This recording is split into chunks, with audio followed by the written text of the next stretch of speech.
ખરોડમાંથી માલ મવડી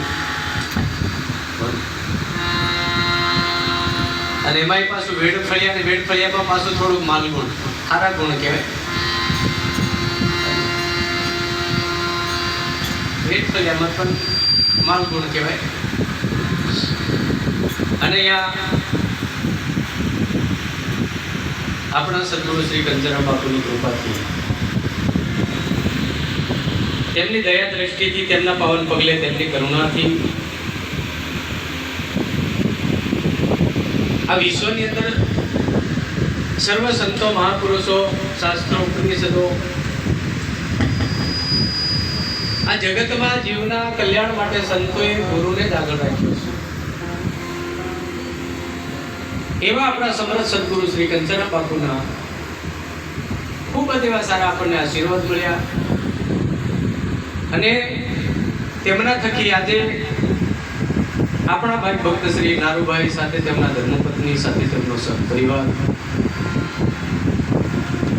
અહીંયા અમારા કંચરા બાપુના સર્વ પરિવાર, કેમ કે વાવેતર તો આપણા ગુરુએ કર્યું છે, આપણે સાહેબ ખાલી વાડ ખીલો પાણી રેડવાનું કામ કરીએ છીએ. આપણને એક સેવા હોતી છે, એ સેવાનું કામ આપણે કરી રહ્યા છીએ. બાપાએ વૃક્ષ વાવ્યું હોય ને આપણને કદાચ વાડ ખીલો કરવાની તકેદારી આપી હોય સાહેબ, એવા સદગુરુને તાલીમથી વધાવો. ધન્યવાદ.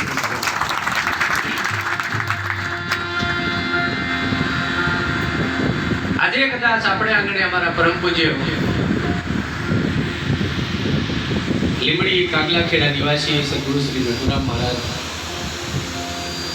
સાથે સાથે કદાચ આપણા પરમ પૂજ્ય એવા જોત નિવાસી થાવારામ મહારાજ સાથે અમારા ધરુણિયા નિવાસી પરમ પૂજ્ય એવા મહેશરામ મહારાજ સાથે અમારા પરમ પૂજ્ય, કેમ કે એમનો કહેતા પાર નહીં આવે એવા બહુ જટાધારી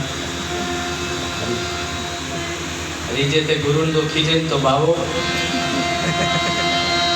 ભૂકા કાઢ નાખે એવા અમારા પૂજ્ય શ્રી કરસનરામ બાપુ, કેમ કે વખાણ કરવા પડે ને ભાઈ. અને સાથે સાથે કદાચ અમારા પૂજ્ય શ્રી રાજુરામ મહારાજ સાથે આપ સર્વ કદાચ ગંગા.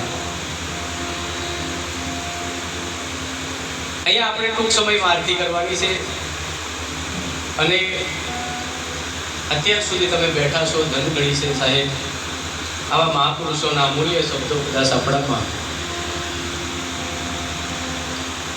આંબા ઉપર એક કેરી લાગી હોય તો એક પહેલા પથ્થરમાં કદાચ શિકાર થઈ જાય નહીં તો 10-12 મારીએ તો મહેનત કરીએ તો ક્યારેક એકાદ પથ્થર તો વાગી જાય. એમ બહેજો સંતો અવારનવાર આપણને એક શબ્દોમાં સંબોધન કરશે. એ મારા નટુરામ મહારાજે કીધું આપણને કે સત્યનો પ્રકાશ તમારામાં કરવો હોય તો જેમ આપણને બીમારી આવી હોય ને બીમારીનો ડોક્ટર સામનો કરે એટલે કે વિરુદ્ધ દવા કરે. ડોક્ટરે તાવ આવ્યો હોય આપણને તો તાવના વિરુદ્ધની દવા કરે એટલે એ દવાનો અસર અંદર થાય તો તાવ આપણો ધીરે ધીરે મટી જાય. મતલબ મેં એ તાવ મટી જાય. એમ આપણને કદાચ માનસિક બીમારી લાગી હોય, આપણને કદાચ વિષયો સતાવતા હોય, આપણને કામ સતાવતું હોય, આપણને ક્રોધ સતાવતો હોય, આપણને અજ્ઞાનતા સતાવતી હોય, આપણને કદાચ આ મહાપુરુષોના શબ્દો નહીં સમજાતા હોય તો એ સંતોના શબ્દો તમારા મારા અંતઃકરણમાં પડશે. ત્યારે સંતોનું કેવું છે કે તમારામાં સાચી સમજ આવશે ત્યારે આપણાની અંદર પડેલા અવગુણો કે દુર્ગુણો હોય એ ધીરે ધીરે નાશ પામી જાય છે. એ દવા છે મોટામાં મોટી.